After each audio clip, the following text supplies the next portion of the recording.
Sarah Martinez works as a waitress at an upscale tech company's cafeteria in Silicon Valley, struggling to support her younger brother's education while hiding her engineering degree from MIT, when the company faces a critical system failure that threatens a multi-million-dollar contract. 12 top engineers fail to solve the problem during an emergency meeting.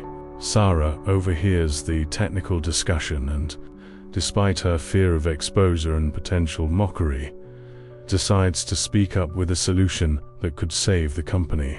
Her intervention leads to unexpected consequences that transform not only her life, but also challenges everyone's assumptions about worth, intelligence, and the value of every person, regardless of their current circumstances. Sarah wiped down the mahogany conference table for what felt like the 100th time that morning, her hands moving in practiced circles while her mind wandered to the overdue electricity bill sitting on her kitchen counter. The executive boardroom at Nexus Technologies gleamed under the morning sun streaming through floor-to-ceiling windows, offering a breathtaking view of Silicon Valley that she'd grown numb to over the past 18 months. "More coffee, please," muttered Dr. James Richardson, the chief technology officer, without looking up from his laptop. His tone carried that familiar dismissiveness she'd come to expect, not cruel, just completely indifferent, as if she were part of the furniture. "Of course, sir," Sarah replied softly, refilling his cup while carefully avoiding eye contact. She'd learned early on that maintaining invisibility was crucial in this job. The executives and engineers who frequented this room saw her as nothing more than a service provider, someone whose existence only mattered when they needed something. As she moved around the table, Sarah caught fragments of their heated discussion about server architectures and data optimization algorithms. Her heart raced slightly, not from nervousness, but from the familiar thrill of hearing complex technical problems that her mind automatically began dissecting and solving. "The quantum encryption module is completely unstable," Dr. Richardson was saying to his colleague, Dr. Amanda Chun, the head of cybersecurity. "We've been working on this for 3 weeks, and we're nowhere close to a solution." Sarah's hand hesitated for just a moment as she reached for another empty cup. She knew exactly what they were discussing, the same problem that had been keeping teams of engineers working late into the night, the same issue that CEO Michael Harrison had been pacing about during his morning meetings. It was a distributed computing problem with quantum key distribution that required a novel approach to lattice-based cryptography, and she knew how to solve it. The irony wasn't lost on her. Here she was, Sarah Martinez, MIT graduate with a dual degree in computer science and electrical engineering, magna cum laude, serving coffee to people struggling with a problem she could solve in her sleep.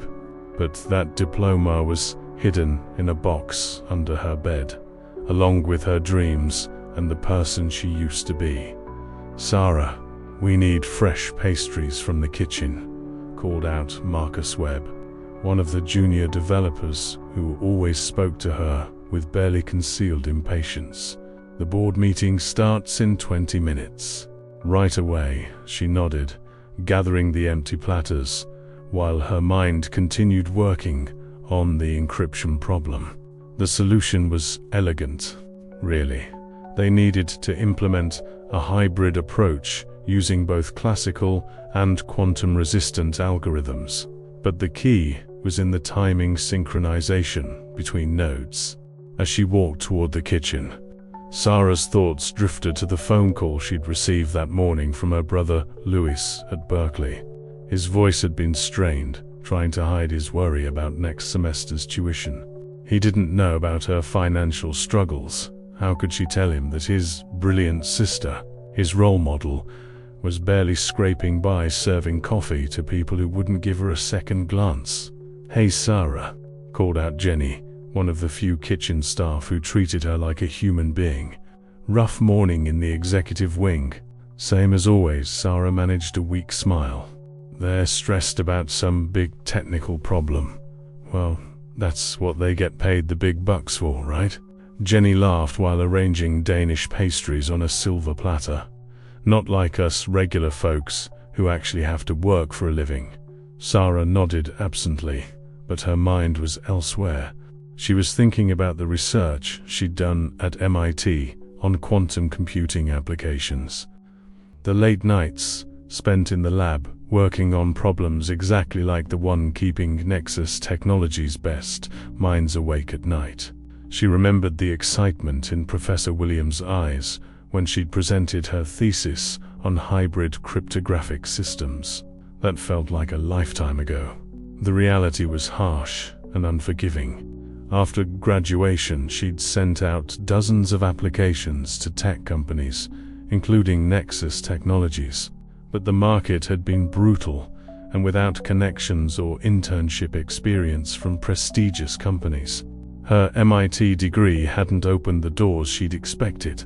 Meanwhile, Lewis had gotten into Berkeley's pre-med program, and their parents had made it clear that his education was the family's priority.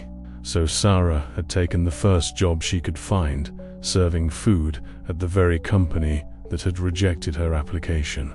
The pay was enough to cover Lucy's expenses and her own basic needs, barely. Every day, she told herself it was temporary, that she'd find a way back into engineering soon. But soon had stretched into 18 months of invisible servitude. "Sarah," Marcus's voice echoed from the boardroom, "where are those pastries?"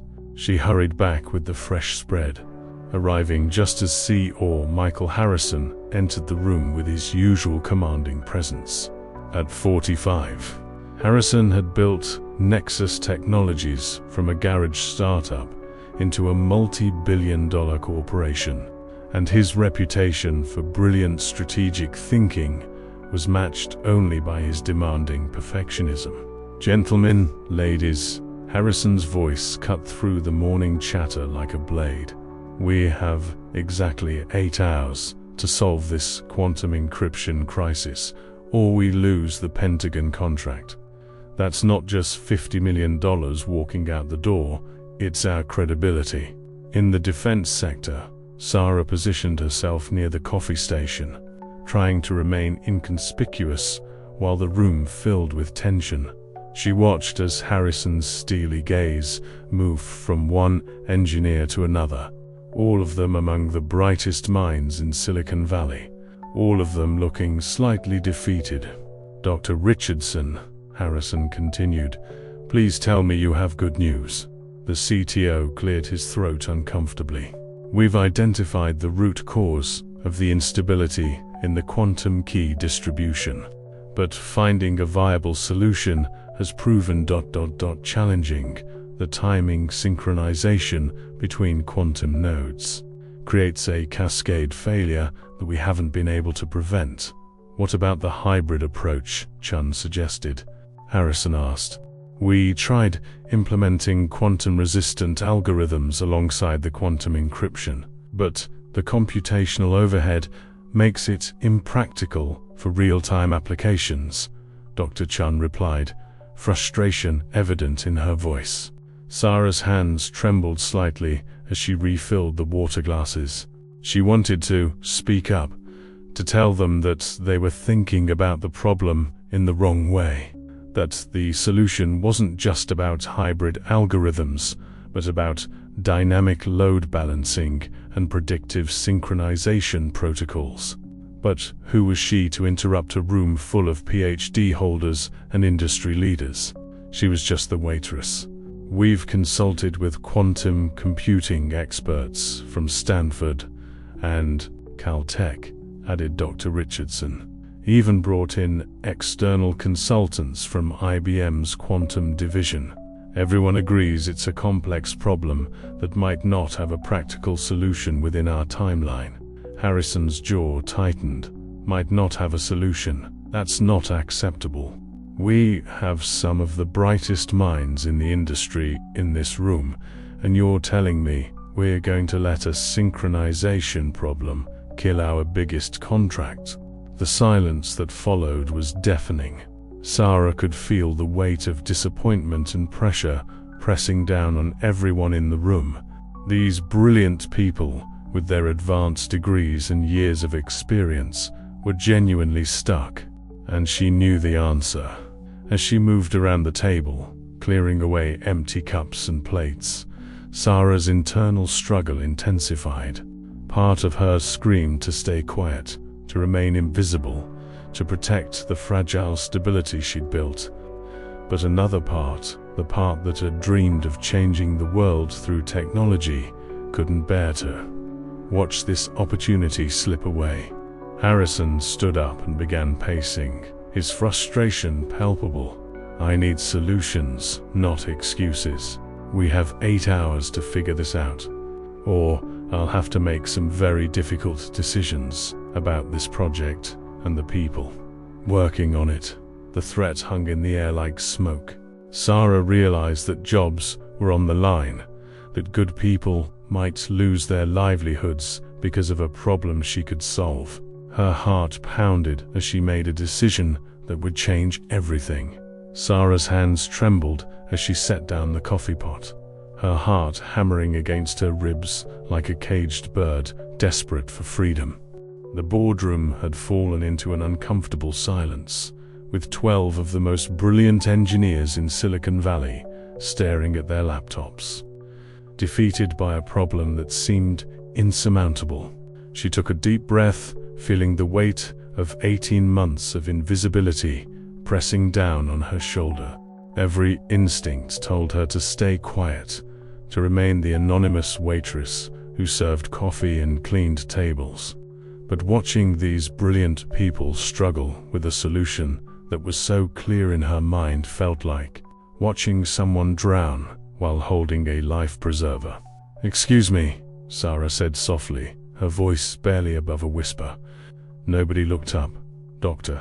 Richardson continued typing furiously on his laptop, while Dr. Chun sketched diagrams on a whiteboard, muttering about quantum decoherence rates. "Excuse me," she repeated, slightly louder this time. Michael Harrison, who had been staring out the window at the Silicon Valley skyline, turned around with barely concealed irritation. "Yes? What is it?" Sarah's mouth went dry. Every pair of eyes in the room was now focused on her, and she could feel their collective impatience. These were people accustomed to solving million-dollar problems, not being interrupted by service staff. I couldn't help but overhear your discussion about the quantum encryption issue," she began, her voice gaining strength despite her racing pulse. "And I think I might know what's causing the synchronization failures." The silence that followed was deafening. Dr. Richardson looked up from his laptop with an expression that mixed confusion with mild amusement.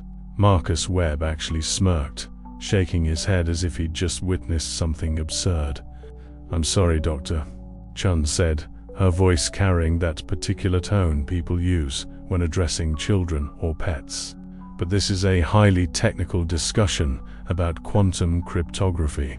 Perhaps you could just focus on keeping our coffee cups filled." Heat rose in Sarah's cheeks, but she pressed on. "The problem isn't with the quantum key distribution itself. You're experiencing cascade failures because you're treating the quantum nodes as isolated systems instead of recognizing that they exist in a dynamic network topology." Harrison raised an eyebrow, his expression shifting from irritation to mild curiosity. "Go on. The timing synchronization issues you're experiencing happen because you're using static protocols that can't adapt to network latency variations. But quantum entanglement states are incredibly sensitive to temporal discrepancies. You need a predictive synchronization algorithm that can anticipate and compensate for network variations before they cause decoherence. Marcus Webb let out a small laugh. This is ridiculous. She probably heard some buzzwords and thinks she understands quantum computing. But Dr. Richardson was no longer smiling. His eyes had narrowed, and he was studying Sarah with the intensity of a scientist examining a specimen. What kind of predictive algorithm are you suggesting? Sarah felt something shift inside her, like a door she'd kept locked, finally swinging open. A machine learning model trained on historical network performance data, integrated with real-time quantum state monitoring. You'd use ensemble methods, random forests combined with gradient boosting to predict network latency patterns up to 50 milliseconds in advance. Then you adjust the quantum pulse timing dynamically to maintain coherence across all nodes. The room fell completely silent. Dr. Chun had stopped writing on the whiteboard, her marker hovering in midair. Even Marcus had stopped smirking, his expression now one of confused suspicion. Harrison stepped closer, his sharp blue eyes fixed on Sarah's face. How do you know about ensemble machine learning methods? Double quote. Sarah hesitated, feeling like she was standing at the edge of a cliff. Once she jumped, there would be no going back to her invisible existence. I studied computer science and electrical engineering at MIT. MIT? Dr. Richardson's voice cracked slightly. You have a degree from MIT, and you're working as a waitress. A dual degree, Sarah corrected quietly, then immediately regretted the clarification. She could see the wheels turning in everyone's minds, the assumptions and judgments forming. Marcus leaned back in his chair, crossing his arms. Right. And I suppose you also have experience with quantum computing implementations. My thesis was on hybrid cryptographic systems for distributed quantum networks, Sarah replied, her voice growing steadier. I spent 2 years in Professor Williams' Quantum Information Lab, working on exactly these types of synchronization problems. Dr. Chun set down her marker and turned to face Sarah fully. Professor David Williams at MIT? Yes, I know David. We worked together on a NSF grant 3 years ago. Dr. Chan's expression had shifted from dismissive to intensely curious. What was your thesis title? Sarah's heart was beating so fast she worried everyone could hear it. Adaptive synchronization protocols for quantum key distribution in dynamic network topologies. The silence stretched for what felt like an eternity. Then Harrison spoke, his voice carefully controlled. If you have an MIT degree in electrical engineering and computer science, what are you doing serving coffee in our cafeteria? The question she'd been dreading, the one that made her feel small and ashamed every time she thought about it.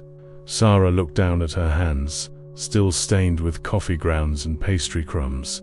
The job market was difficult when I graduated, she said quietly, and I needed steady income to help support my younger brother's education. This was the first position I could find that paid enough to cover his expenses. So you've been hiding your background for 18 months. Harrison's tone was unreadable. I applied to work here as an engineer when I first graduated, Sarah admitted, feeling heat rise in her cheeks. I was rejected. When the cafeteria position opened up, I needed the job, so I took it, and I didn't mention my educational background because I thought it might seem strange. Marcus scoffed. This is insane. You're telling us that someone with an MIT engineering degree has been serving us coffee for over a year and never said anything. Marcus, Dr. Richardson's voice carried a warning tone. Let her explain her solution to the synchronization problem. Sarah looked up, surprised by the unexpected support. Dr. Richardson was studying her with genuine interest now, his earlier dismissiveness replaced by scientific curiosity. The key is implementing a three-layer approach, Sarah continued, feeling her confidence returning as she entered familiar territory. First, you need continuous network performance monitoring using lightweight probe packets that don't interfere with quantum operations. Second, you implement the predictive ML model I mentioned, but you train it specifically on quantum network behaviors, not just classical network metrics. Third, you create adaptive buffer zones in your quantum pulse timing that can expand or contract based on the predictions. She walked to the whiteboard, asking Dr. Chun with her eyes for permission. When the older woman nodded, Sarah picked up a marker and began sketching a network diagram. See, right now, you're using fixed timing intervals here. She drew arrows between quantum nodes, but network latency varies constantly. Your quantum states are decohering because the entanglement timing gets out of sync by even microseconds. But if you predict the latency variations and adjust your pulse timing proactively, Joshi drew additional connecting lines showing the adaptive timing relationships. You maintain coherence even when network performance fluctuates. Harrison moved closer to the whiteboard, studying her diagram intently. What kind of computational overhead would this approach require? Minimal. The ML model would run on dedicated hardware, probably a small GPU cluster separate from your main quantum processing units. The predictions only need to be accurate within a 50-millisecond window, so you're not requiring massive computational resources. Dr. Chun was now standing beside Harrison, both of them examining Sarah's whiteboard sketch. This could actually work, Dr. Chun murmured. The theoretical framework is sound, more than sound, Dr. Richardson added, his laptop forgotten as he joined them at the whiteboard. This is elegant. Why didn't we think of this approach? Sarah felt a strange mix of pride and sadness. Sometimes, when you're too close to a problem, it's hard to see simple solutions. You were all focused on optimizing the quantum algorithms themselves, but the real issue was in the classical network layer supporting them. If this story is resonating with you and touching something deep inside, please tell me from which corner of the world you're following Sarah's journey. Your support means everything to me as I share these transformative moments. Harrison stepped back from the whiteboard, his expression thoughtful. How confident are you that this solution would work? Sarah met his gaze directly for the first time since she'd started working at Nexus Technologies. Confident enough to stake my reputation on it. The math is solid, and the implementation is straightforward if you have the right team. The Pentagon demonstration is in 6 hours, Harrison said slowly. If we're going to try this approach, we need to start immediately. Marcus finally spoke up, his voice carrying a note of incredulity. Are you seriously considering implementing a solution suggested by our waitress? Harrison turned to Marcus, his expression cold. I am considering implementing a solution suggested by an MIT graduate who apparently understands our problem better than our entire engineering team. The rebuke stung, and Sarah could see Marcus's face redden with embarrassment and anger. But she also noticed something else in the room, a shift in how people were looking at her. The invisible waitress was becoming visible, and that visibility was both thrilling and terrifying. Dr. Richardson, Harrison continued, how long would it take to implement Sarah's approach?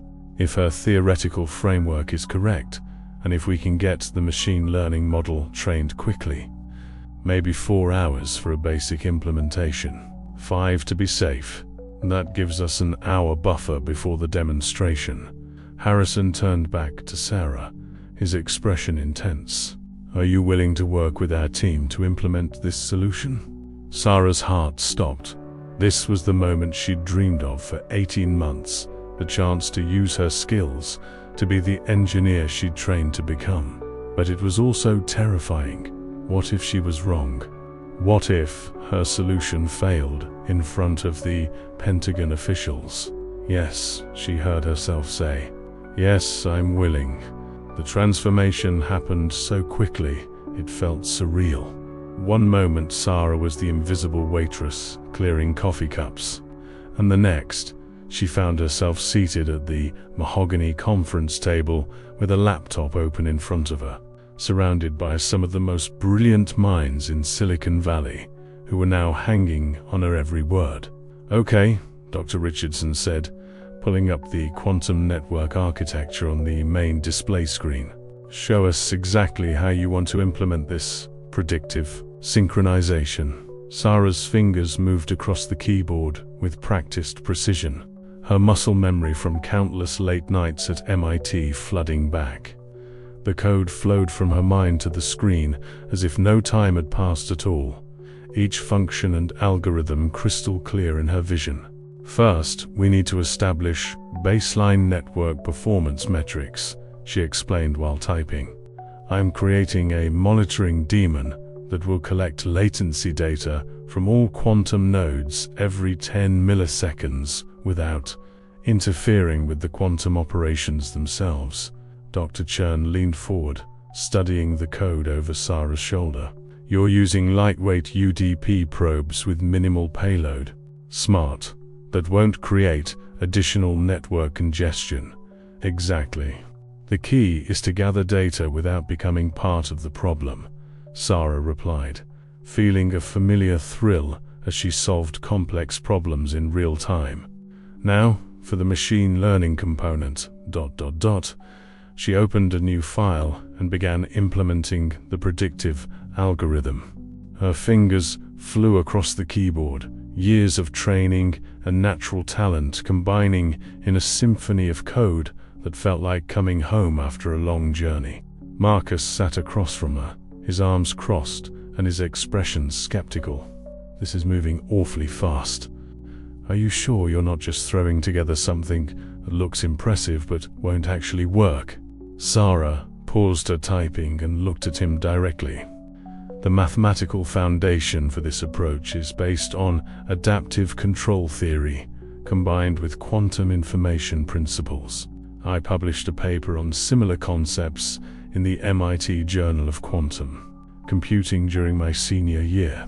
"You published in academic journals?" Dr. Richardson asked, surprise evident in his voice.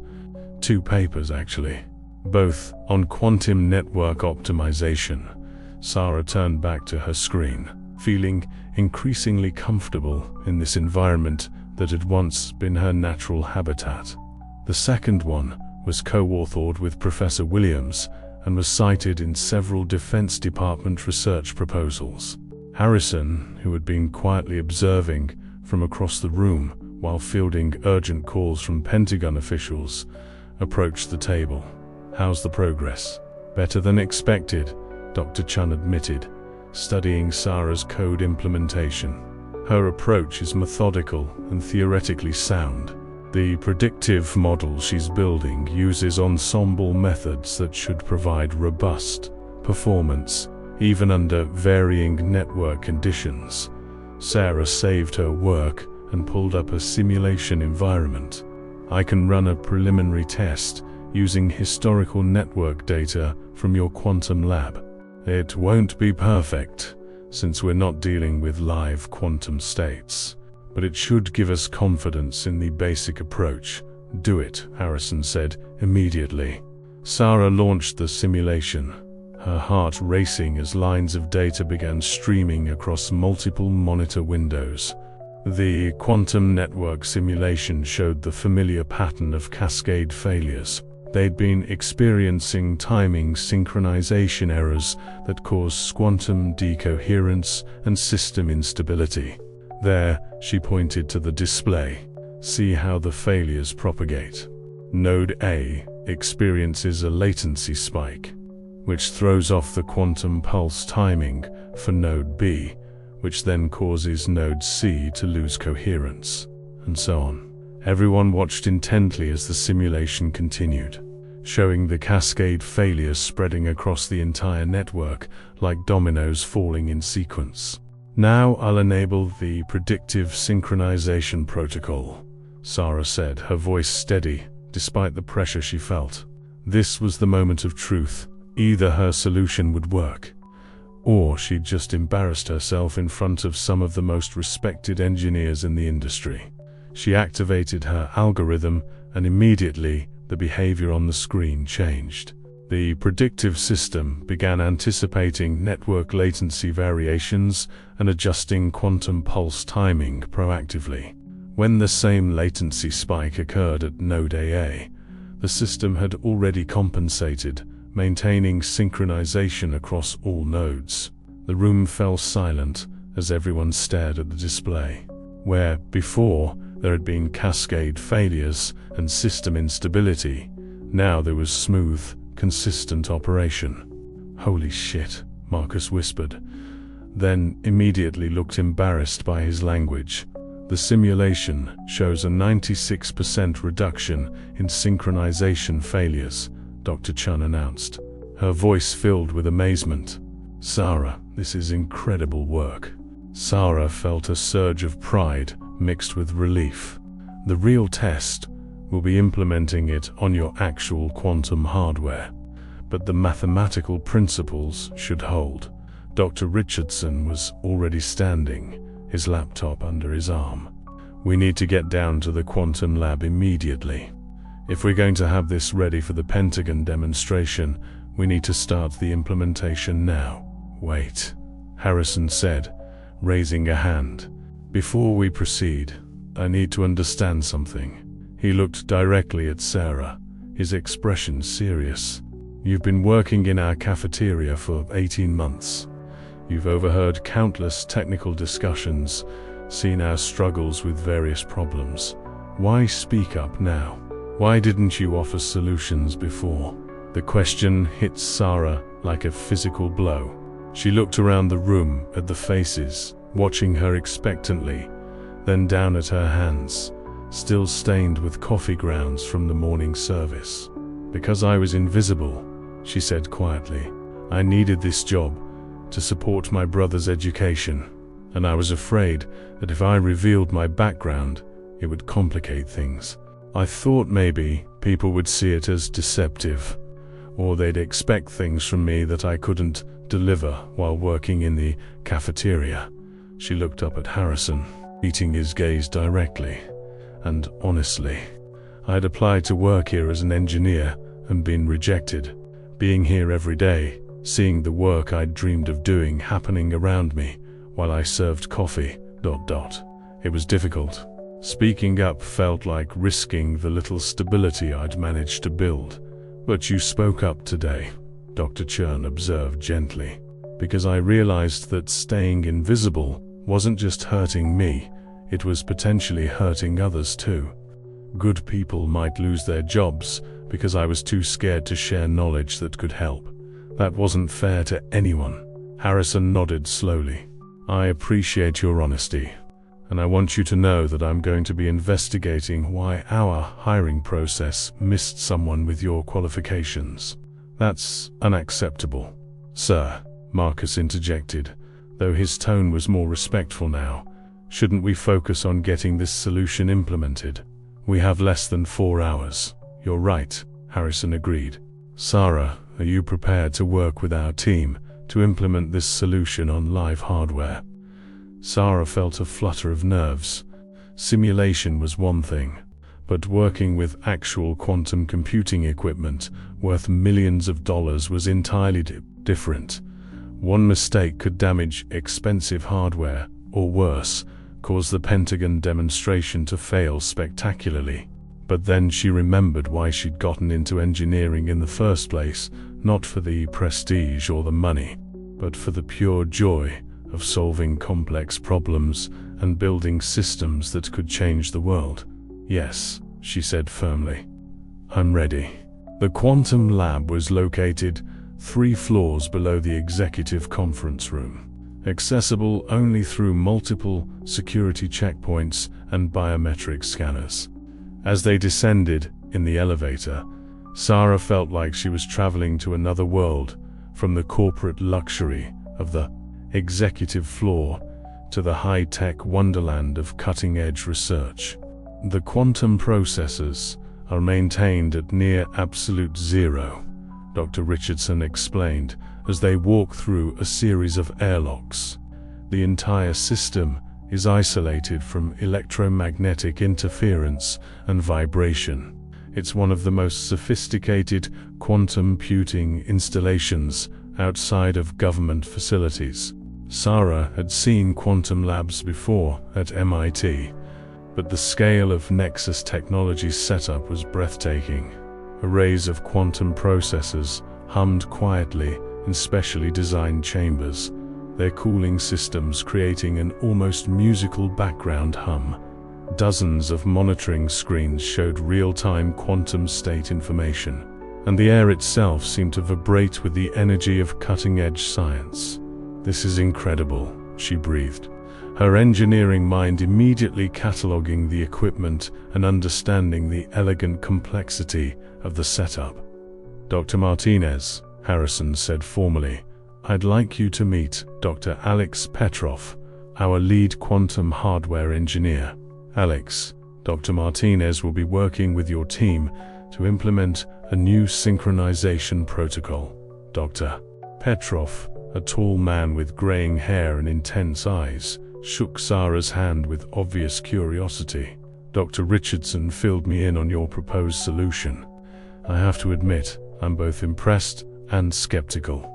We've been working on synchronization issues for months.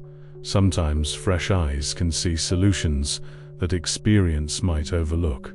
Sarah replied diplomatically, "I'm hoping my approach can complement the excellent work your team has already done." As they walked deeper into the lab, Sarah felt the familiar excitement of being surrounded by cutting-edge technology and brilliant colleagues, working on problems at the very edge of human knowledge. This was where she belonged, where her mind could engage with challenges that mattered. But she also felt the weight of enormous pressure. In less than 4 hours, Pentagon officials would arrive for a demonstration that could make or break Nexus Technologies' biggest contract. And now, the success or failure of that demonstration might depend on the untested theories of a waitress who had been invisible just hours before.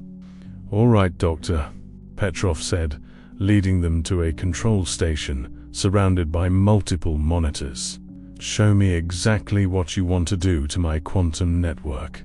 Sarah took a deep breath and stepped forward, ready to prove that sometimes the most unlikely person can provide the most elegant solution.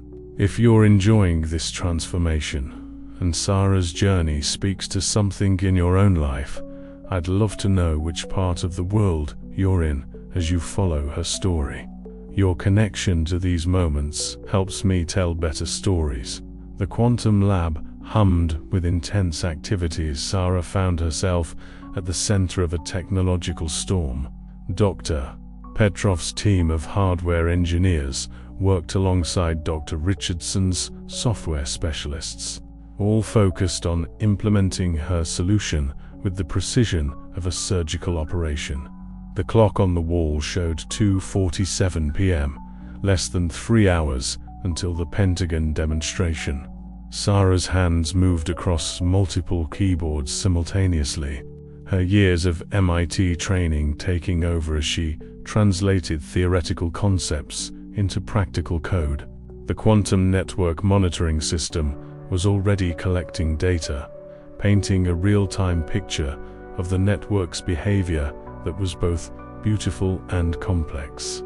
"Network latency baseline established," announced Dr. Petrov from his station.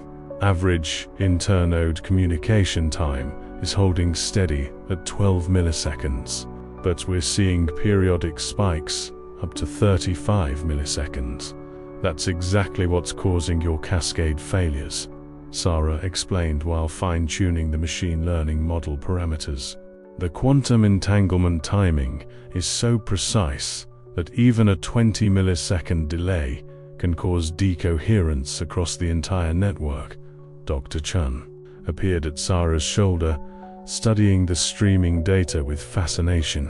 "I've been working with quantum systems for 8 years, and I've never seen network performance visualized this clearly.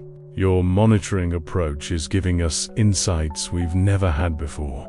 Sarah felt a warm glow of satisfaction. This was what she'd missed most during her 18 months of invisibility: the collaborative excitement of brilliant minds working together to solve complex problems. The validation from respected colleagues felt like water after a long drought. Dr. Martinez, Dr. Petrov called out, "We're ready to begin integration with the quantum hardware. Are you confident in your predictive algorithms?" Sarah paused her typing and looked around the lab at the expectant faces watching her. These weren't just careers on the line. This was a $50 million contract that could determine the future direction of the company. If her solution failed, people would lose jobs. The company's reputation would suffer, and her brief emergence from invisibility would end in spectacular failure. "The mathematical foundation is solid," she said, her voice steady despite her racing heart. "But quantum systems are inherently unpredictable. We won't know for certain until we test it under real operating conditions." "Then let's find out." Harrison's voice came from behind them. Sarah turned to see the CEO approaching with a small entourage of executives, all wearing expressions of barely controlled anxiety. "Status report," Harrison demanded. Dr. Richardson looked up from his workstation. "Sarah's monitoring system is operational and providing excellent network performance data. The machine learning model has been trained on 3 weeks of historical performance data and is showing strong predictive accuracy in simulation." "What about integration with the quantum processors?" Harrison asked. Dr. Petrov gestured toward a complex control panel covered in switches and displays. "We're ready to begin live testing. The predictive synchronization protocol is loaded and waiting for activation." Harrison nodded curtly. "Dr. Martinez, this is your show. Walk me through what happens next." Sarah stood and moved to the main display screen, which showed a real-time visualization of the quantum network. 12 quantum processors were arranged in a distributed configuration, each one represented by a pulsing node of light, connected to the others by flowing data streams. "Right now, your quantum network is operating under the old synchronization protocol," she explained, pointing to timing indicators on the screen. "Each quantum processor is sending entanglement pulses at fixed intervals, but they can't adapt to network latency variations." She pulled up a secondary display showing network performance metrics. "See these latency spikes? They're causing timing mismatches that lead to quantum decoherence. When one processor falls out of sync, it creates a cascade effect that can crash the entire system." Harrison studied the displays intently.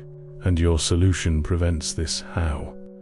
"By predicting when latency spikes will occur and preemptively adjusting the quantum pulse timing," Sarah replied, her confidence growing as she explained the elegant simplicity of her approach.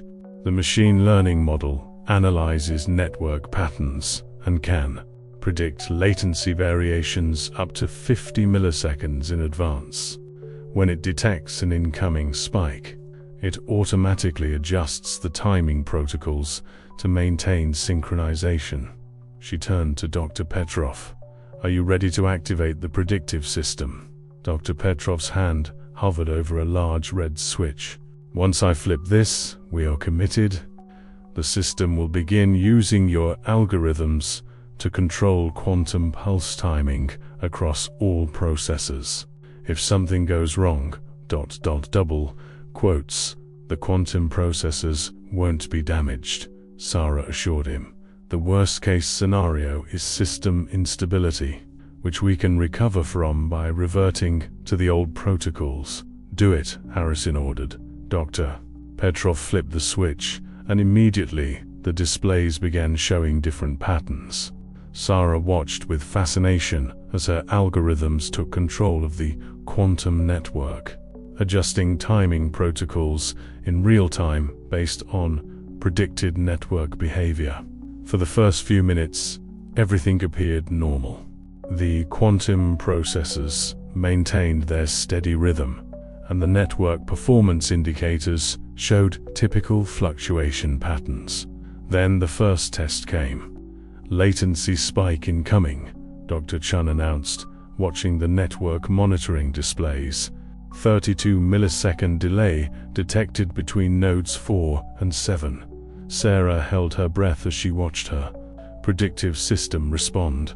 The machine learning model had detected the pattern milliseconds before the spike occurred, and the quantum pulse timing adjusted automatically to compensate.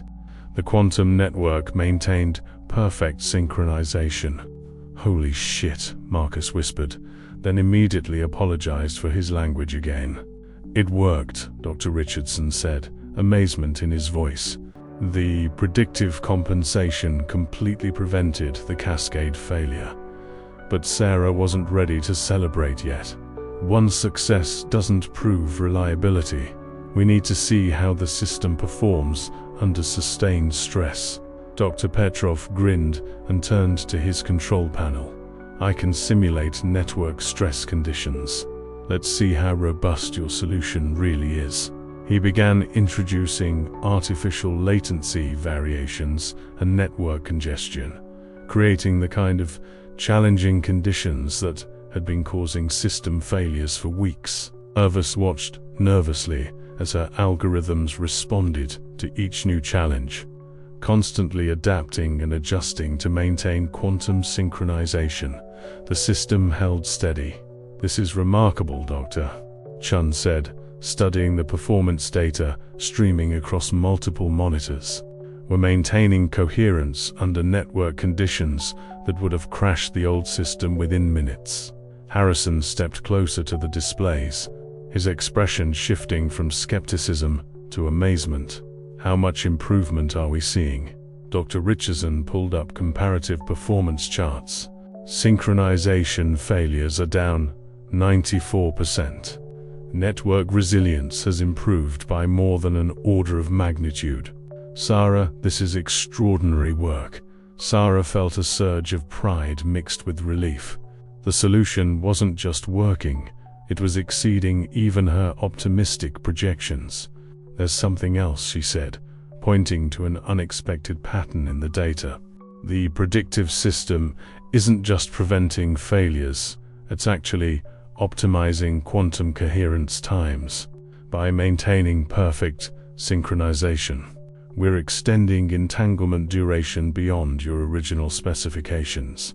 Dr. Petrov studied the quantum coherence measurements with growing excitement. She's right. We are seeing coherence times that are 20 to 30% longer than our baseline measurements. This could significantly improve computational performance. What does that mean in practical terms? Harrison asked. It means your quantum computers just became substantially more powerful, Sarah explained. Longer coherence times allow for more complex calculations and higher precision results. The Pentagon demonstration won't just show that your system works, or show that it performs better than anyone expected. The room erupted in excited chatter as the implications sank in. This wasn't just a fix for a broken system, it was a significant improvement that could give Nexus Technologies a competitive advantage in the quantum computing market. Harrison raised his hand for silence. Outstanding work, everyone. But we're not finished yet. The Pentagon demonstration is in 90 minutes, and I want everything tested and verified before the officials arrive, Dr. Petrov is already coordinating with his team to run comprehensive system tests. We'll put the quantum network through every stress scenario we can think of. If there are any weaknesses in the implementation, we'll find them. Sarah sat down at her workstation, feeling the familiar satisfaction of a complex problem solved elegantly. But she also felt something else, a sense of belonging that she'd missed for 18 months. This was her world, where her mind could engage with challenges that pushed the boundaries of human knowledge. Dr. Martinez, Harrison said, approaching her workstation, "I owe you an apology." Sarah looked up, surprised. "Sir, our hiring process failed catastrophically. Someone with your qualifications and innovative thinking should never have been overlooked. That's on me, and I intend to fix it." "I appreciate that, Mr. Harrison. But right now, I'm just focused on making sure this demonstration succeeds." Harrison nodded approvingly. "Good attitude. But I want you to know that regardless of how today goes, your position at this company is about to change dramatically." As the final hour of preparation began, Sarah found herself at the center of a whirlwind of activity. Engineers ran final tests, executives coordinated with Pentagon officials, and the quantum lab buzzed with the energy of impending triumph. But Sarah couldn't shake the feeling that the real test was still ahead. Demonstrating the system for Pentagon officials under pressure was entirely different from running tests in a controlled lab environment. What comes next will be even more intense than anything Sarah has faced so far. If you want to see how this incredible story ends, make sure you're subscribed so you don't miss the climactic demonstration that could change everything. The executive boardroom had been transformed into a high-tech presentation theater. Pentagon officials occupied one side of the mahogany table, their uniforms and serious expressions creating an atmosphere of formal gravity that made Sarah's palms sweat. General Patricia Hayes, a woman in her 50s with steel gray hair and intelligent eyes, led the delegation alongside Dr. Robert Chun, the Defense Department's Chief Technology Officer. Sarah stood near the back of the room, no longer invisible, but feeling intensely aware that her entire future hung on the next 30 minutes. She'd changed from her cafeteria uniform into a borrowed blazer from Dr. Chun's office, but she still felt like an imposter among the executives and military officials. "General Hayes, Dr. Chun," Harrison began formally, "thank you for making time for this demonstration, despite our late notice. I believe you'll find what we're about to show you represents a significant breakthrough in quantum network reliability." General Hayes consulted her tablet. "Mr.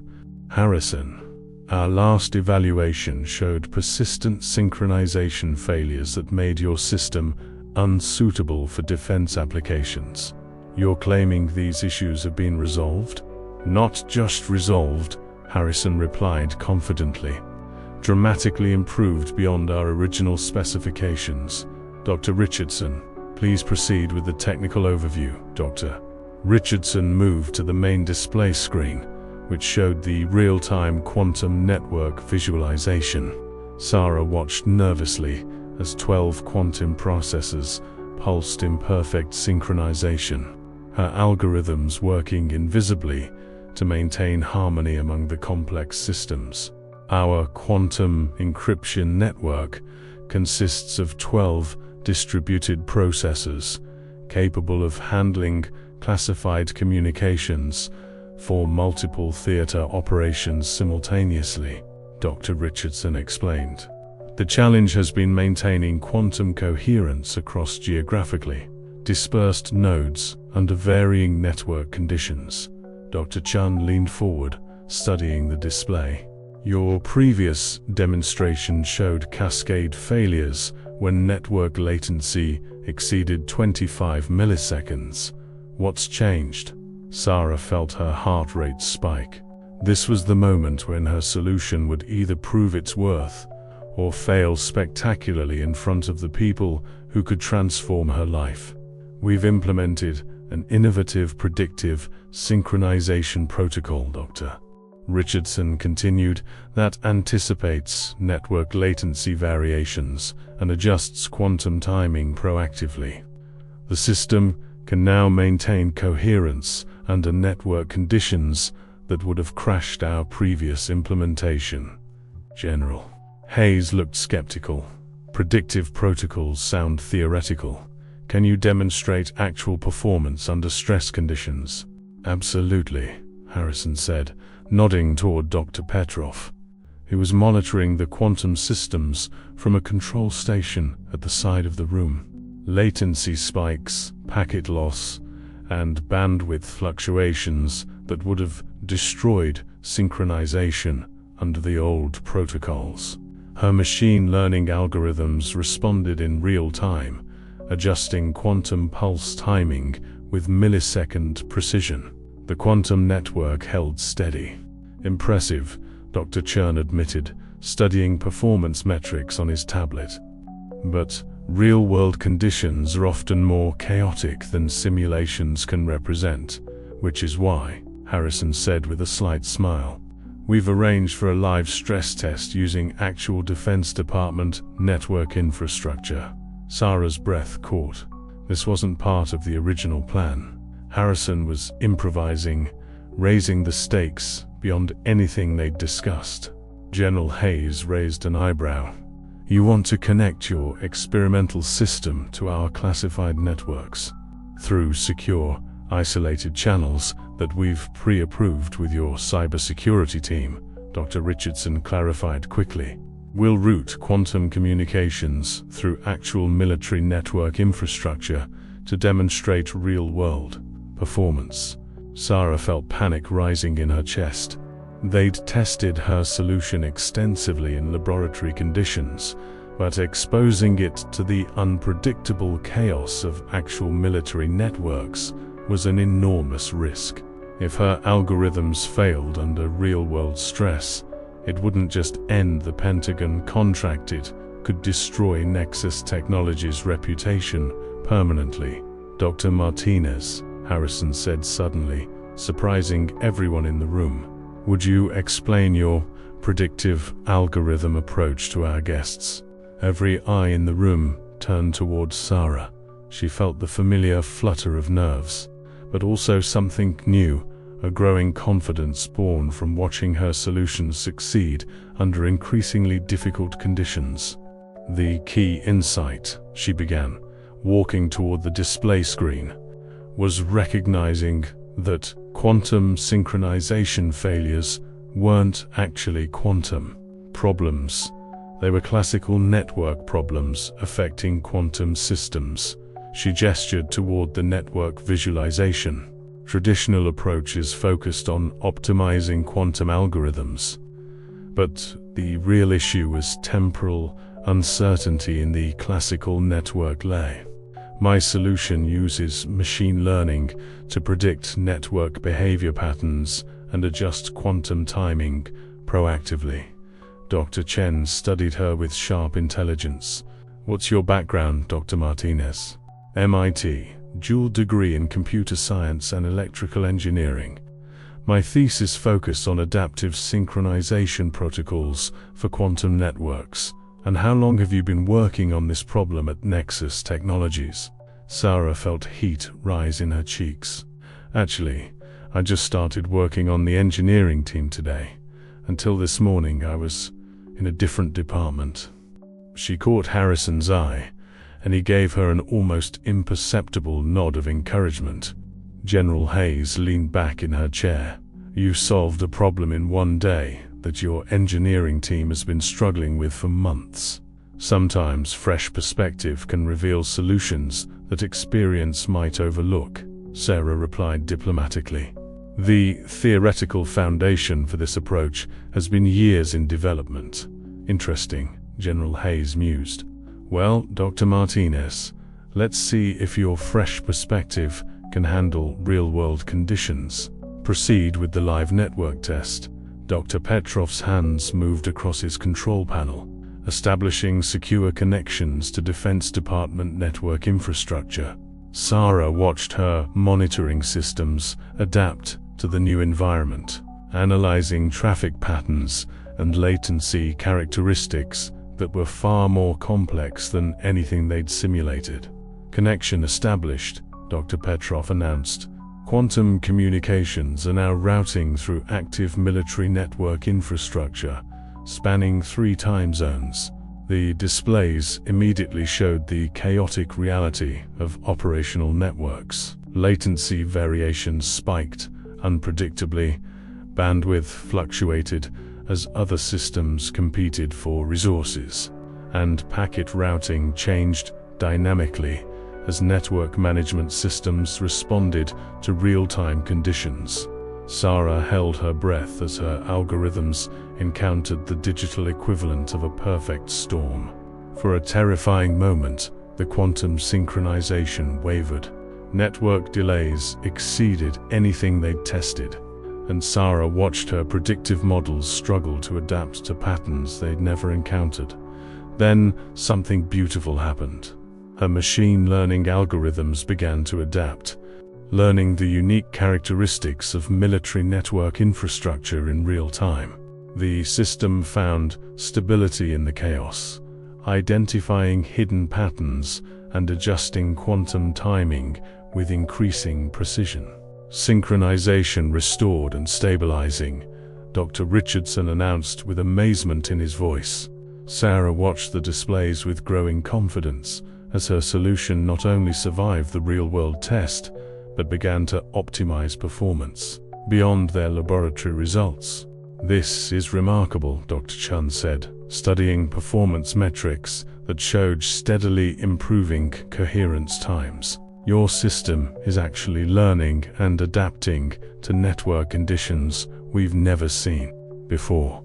General Hayes stood and approached the display screens, her expression shifting from skepticism to genuine interest. Dr. Martinez, what happens if network conditions change suddenly? Military operations can involve rapid deployment to locations with completely different infrastructure. The machine learning model is designed to adapt continuously, Sarah explained, feeling increasingly confident as she discussed her solution. It doesn't just memorize specific network patterns, it learns general principles of network behavior that apply across different infrastructure types. When it encounters new conditions, it adapts within minutes rather than requiring extensive retraining. To demonstrate, Dr. Petrov switched the network routing to simulate deployment to a forward operating base with limited bandwidth and high latency. Sarah watched nervously as her algorithms encountered conditions that were orders of magnitude more challenging than anything they'd tested. The system adapted flawlessly. Outstanding, General Hayes said, returning to her seat. Mr. Harrison, I believe we've seen enough to move forward with contract negotiations. Sarah felt a wave of relief so intense it almost made her dizzy. Her solution had worked. Not just worked, it had exceeded everyone's expectations under conditions that would have destroyed traditional approaches.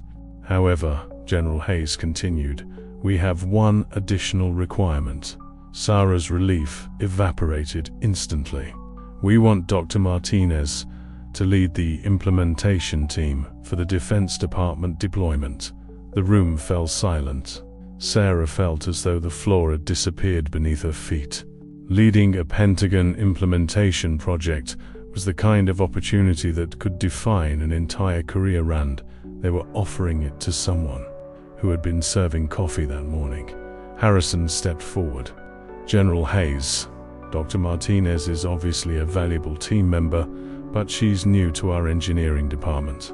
Perhaps we should consider Mr. Harrison. General Hayes interrupted firmly. Dr. Martinez just solved a problem that stumped your entire team and demonstrated innovative thinking under pressure. Those are exactly the qualities we need for a project of this importance.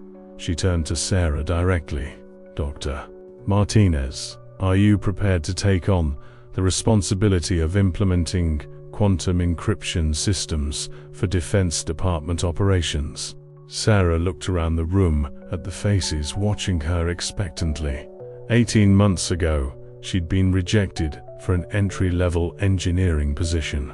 Now she was being offered the chance to lead one of the most advanced technology projects in the government. The answer came without hesitation. Yes, General Hayes, I'm ready. The incredible conclusion to Sarah's transformation is coming next, and it will leave you amazed at how much can change in a single day. Don't miss the final chapter. Make sure you're subscribed to see how this remarkable journey ends. 3 months later, Sarah stood in front of the same mahogany conference table where her life had changed forever, but now she occupied a very different position.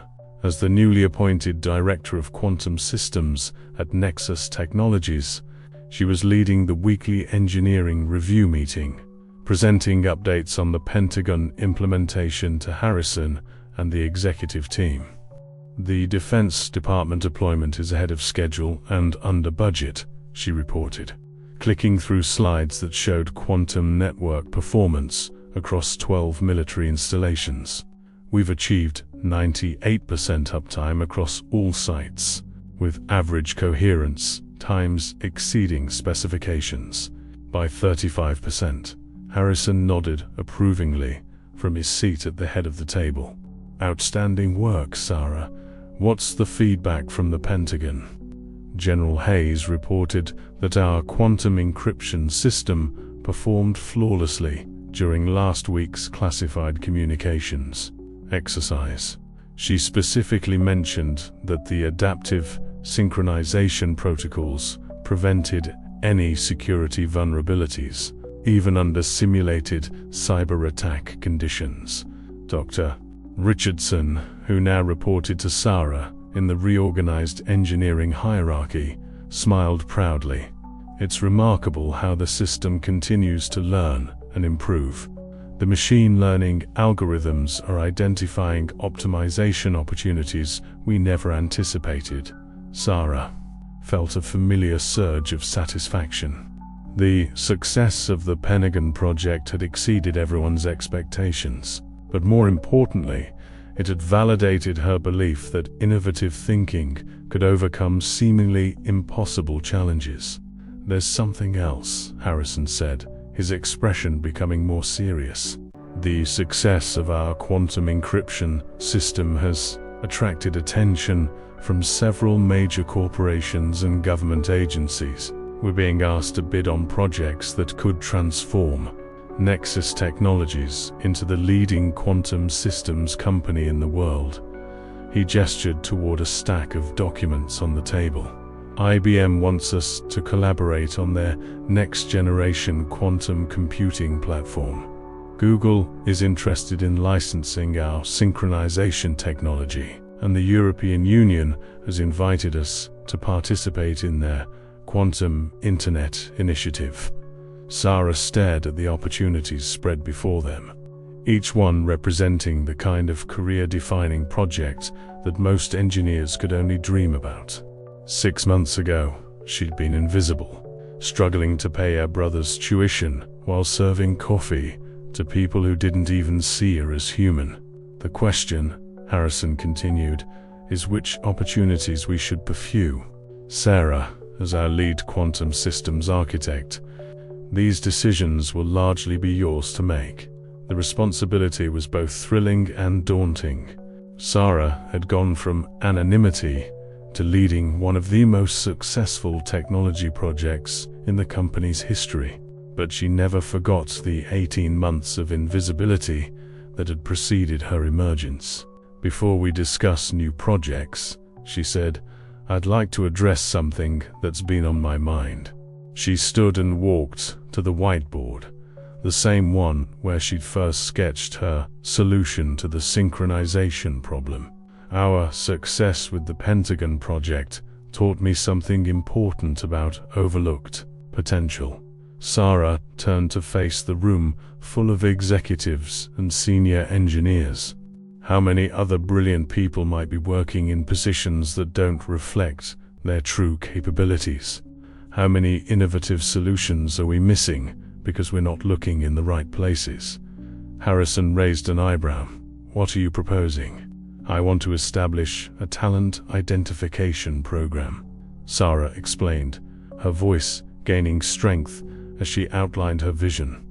Not just traditional recruitment from top universities, but active efforts to find overlooked talents throughout our organization and beyond. She began writing on the whiteboard, outlining her ideas with the same clarity she'd brought to solving the quantum synchronization problem. We should create opportunities for employees in non-technical roles to demonstrate technical skills, offer educational support for people who want to transition into engineering roles, partner with community colleges and smaller universities to identify students who might not have access to traditional career paths. Dr. Chern nodded thoughtfully. You're talking about democratizing access to technical careers. Exactly, Sarah replied.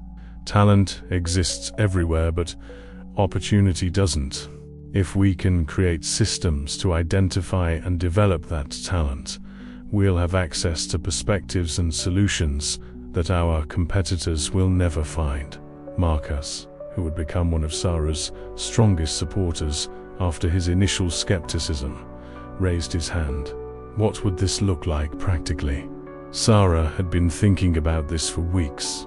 We could start with internal job rotation programs, allowing cafeteria staff, maintenance workers, and administrative employees to shadow engineering teams and take on technical projects.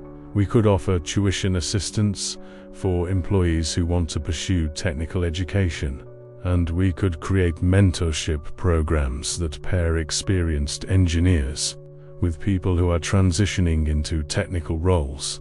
Harrison leaned back in his chair, considering the proposal. This would require significant investment. The return on investment could be extraordinary, Sarah countered. Finding one person with my background working in the cafeteria suggests there might be others with similar potential in unexpected places. The cost of identifying and developing that talent is minimal compared to the value of breakthrough innovations. She gestured toward the Pentagon contract documents.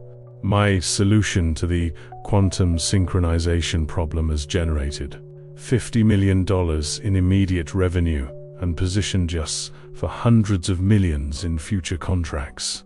If we can find and develop just a few more people with overlooked potential, the program will pay for itself many times over. The room fell silent as everyone considered the implications. Sarah could see the wheels turning in their minds, executives calculating potential costs and benefits, while engineers imagined the possibilities of working with diverse, unconventional talent. There's something else, Sarah continued. I want to use my story to inspire other people who might be overlooked or undervalued. With your permission, I'd like to speak at conferences and universities about the importance of recognizing potential regardless of current circumstances. Harrison smiled. Sarah, 6 months ago you were serving coffee in this room. Now you're proposing to revolutionize how we think about talent development and become a spokesperson for overlooked potential. It's quite a transformation. The transformation started long before I spoke up. In this room, Sarah replied. It started with refusing to give up on my dreams, even when circumstances forced me into situations that didn't reflect my capabilities. Every day I spent in the cafeteria, I was still an engineer. I just wasn't recognized as one. She looked around the room at the faces of people who had become colleagues and friends. I don't want anyone else to have to hide their potential for 18 months because the system isn't designed to see them. Dr. Richardson stood up. I think Sarah's proposal is brilliant. We should implement it immediately. Agreed, Dr. Chone added. The talent identification program could become a competitive advantage that goes beyond just technical capabilities. Harrison nodded slowly. All right, Sarah. You have my full support for the Talent Development Initiative. I am also approving your request to represent Nexus Technologies at industry conferences. Your story deserves to be heard. Sarah felt a wave of emotion that she hadn't expected, not just pride in her professional success, but deep satisfaction in knowing that her experience might help others avoid the invisibility and undervaluation she'd endured. Thank you, she said simply. As the meeting concluded and people began filing out of the conference room, Sarah remained behind, standing at the whiteboard where she'd first revealed her solution. The equations and diagrams were gone now, replaced by her vision for finding and developing overlooked talent. Harrison approached her as the room emptied. Sarah, I want you to know that discovering your potential has been one of the most important lessons of my career. You've reminded me that exceptional talent can be found anywhere, and that our job as leaders is to create environments where that talent can emerge. I'm grateful for the opportunity, Sarah replied, but I hope we can ensure that in the future, people don't have to wait 18 months for their potential to be recognized. Harrison extended his hand. Deal. As Sarah shook hands with the CEO, who had given her the chance to transform her life, she thought about her brother Louis, now in his final year at Berkeley and planning to apply for medical school.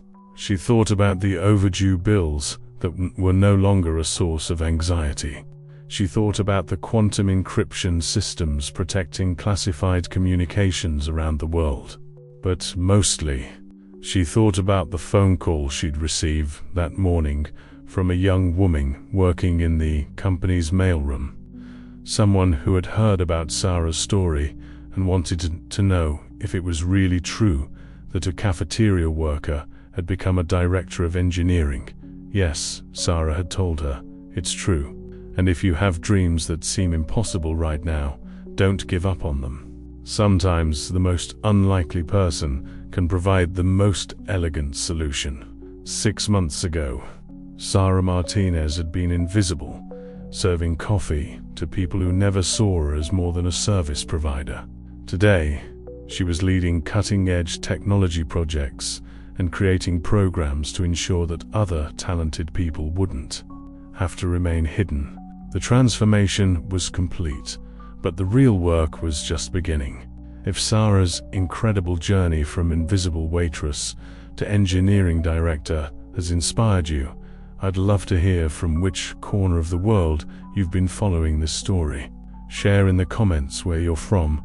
Your support means everything as I continue sharing stories of transformation and hope. And if you want to keep hearing stories like this one, tap that subscribe button. It's free, and it helps me keep bringing you these powerful narratives of people who refused to give up on their dreams. Sometimes, the most extraordinary changes happen when we find the courage to step out of invisibility and show the world what we're truly capable of. Sarah's story reminds us that potential exists everywhere. We just need to create the opportunities for it to shine.